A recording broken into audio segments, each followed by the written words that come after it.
Le traumatisme psychique est un terme qu'on entend beaucoup en ce moment. Je vais vous en parler un petit peu historiquement et ce qu'il en est actuellement en France ainsi qu'aux États-Unis et un petit peu partout ailleurs dans le monde si c'est possible. Le traumatisme psychique est en fait emprunté à la chirurgie. On parlait de traumatisme, du mot grec traumatismos, qui voulait dire la blessure. Donc cette notion de blessure est très importante et elle provient suite à un choc physique.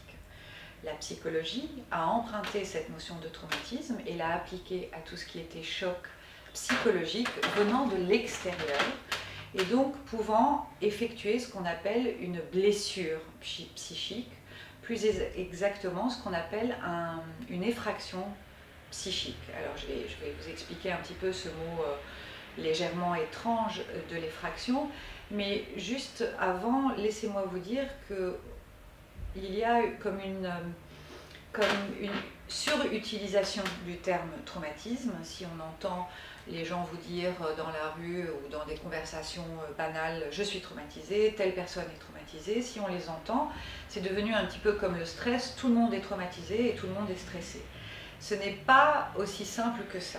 Donc c'est une notion qui remonte étonnamment à 1880, fin du 19e siècle, et c'est une conception qui a été nommée par un psychiatre allemand, Oppenheim, qui avait observé que les cheminots de train qui avaient eu un accident crânien, donc un traumatisme crânien, avaient des troubles qui étaient exactement les mêmes troubles que ceux qui avaient eu dans ce même accident de train ou un autre accident de train, donc toujours des cheminots, ils avaient les mêmes troubles sans qu'il n'y ait eu un traumatisme crânien. C'est-à-dire qu'ils n'avaient pas eu de blessure physique et pourtant ils présentaient des symptômes tels que des insomnies, des cauchemars, des reviviscences, c'est-à-dire revivre l'accident comme s'il était réel. C'est pas juste je m'en souviens, c'est je le revis comme si je le vivais à l'instant même, avec tout ce qui va avec,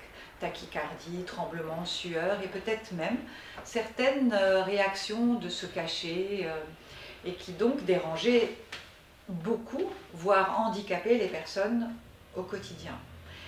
Il fait cette différence entre ceux qui étaient blessés physiquement, un traumatisme crânien, et ceux qui étaient dans l'accident, qui avaient vécu l'accident et qui n'avaient aucun trouble physique, physiologique, mais qui avaient des troubles psychologiques. C'est comme ça qu'il a posé le diagnostic de névrose traumatique. Donc le traumatisme, ici, ne vient pas suite à une blessure physique, ce qui ne veut pas dire que si on n'est pas blessé physiquement, on ne peut pas être traumatisé psychiquement, bien sûr. Donc il ne faut pas prendre les choses de manière stricte, mais on va revenir dessus. Et puis, parallèlement en France, Freud, Charcot, Janet commençaient à parler de certaines névroses traumatiques, précisément en lien avec l'enfance. Et si on voit historiquement, on s'aperçoit que la névrose traumatique est la seule névrose qui provient de l'extérieur. La névrose phobique, la névrose obsessionnelle, la névrose hystérique provient de l'intérieur. Là, il y a cette notion d'un impact extérieur qui vient de l'extérieur et qui est une des spécificités, bien sûr, de la névrose traumatique. Et puis, il y a comme un petit flottement, on n'en parle plus beaucoup.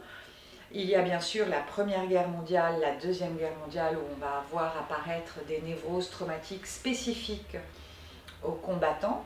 On pourra y revenir peut-être tout à l'heure. Et puis il y a comme ça d'autres préoccupations qui vont apparaître. Et suite à la guerre du Vietnam, les vétérans qui sont revenus, s'ils étaient blessés, ils avaient une indemnisation, une médaille, et puis il y avait une prise en charge qui était juridique, sociale, qui était effectuée autour d'eux.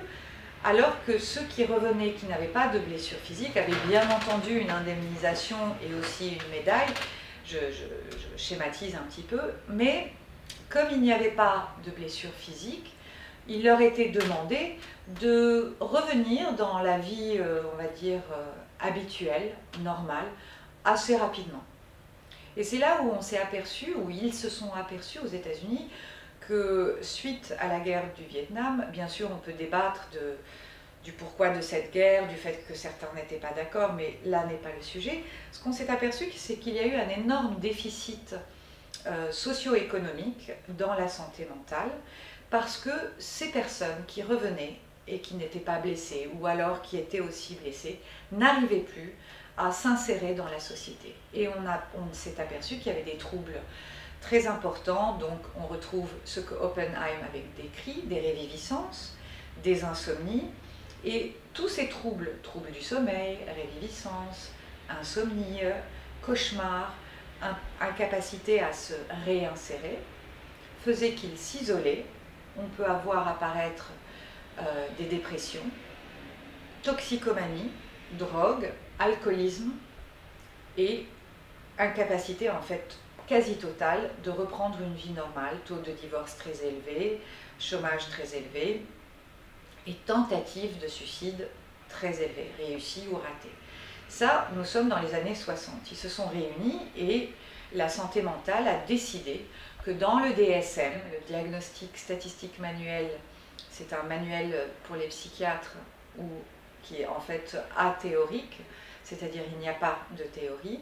On a instauré dans le DSM-3, si mes souvenirs sont bons, la notion de PTSD, c'est le Post-Traumatic Stress Disorder, qu'on peut traduire par ESPT, qu'on retrouve dans la littérature francophone, ESPT, état de stress post-traumatique, pouvant ainsi reconnaître certains symptômes, comme toujours dans le DSM, il faut qu'il y ait l'événement A, l'événement B, les troubles C, D, il y a tout un listing où on retrouve tous les symptômes nécessaires.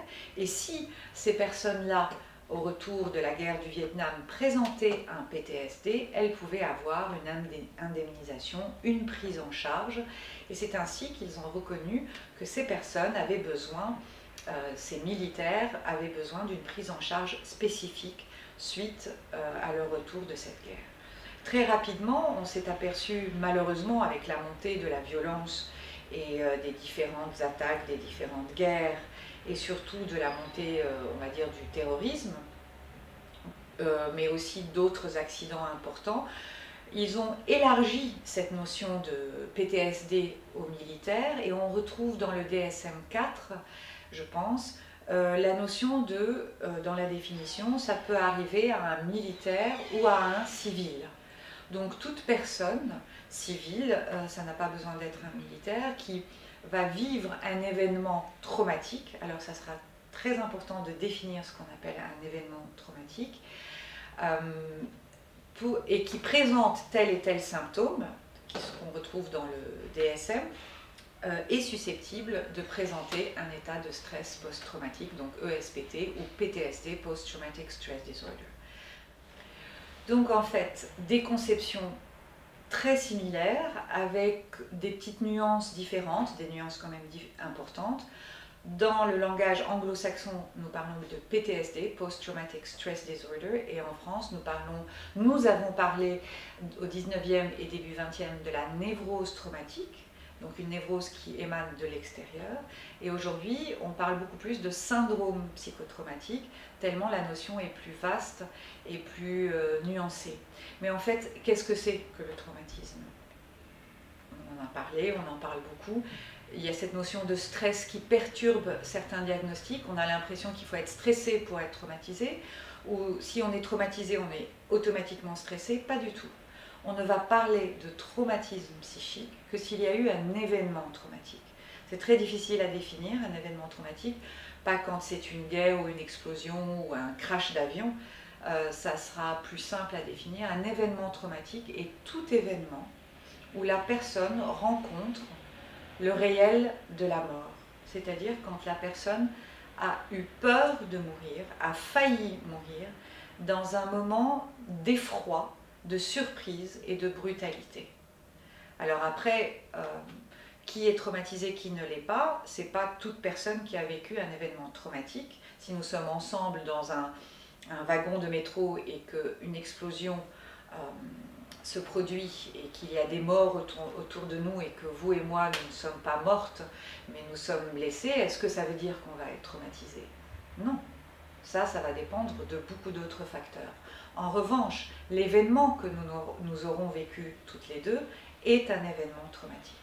Après, les définitions sont encore plus nuancées, mais l'événement traumatique implique une effraction psychique, c'est-à-dire une blessure de tout ce qui est spatio-temporel.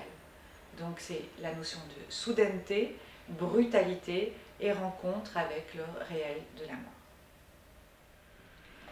La mythologie nous a énormément éclairés, et si je devais résumer le traumatisme, je citerais le mythe d'Orphée, le retour de l'enfer et l'enfer du retour.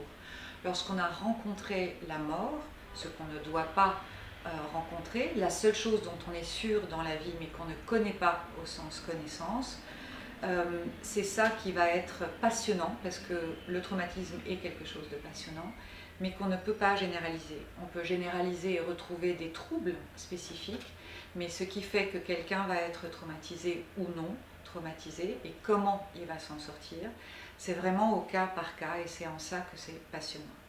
C'est l'individu au moment où ça lui arrive, et c'est cette continuité-là à suivre qui est passionnante.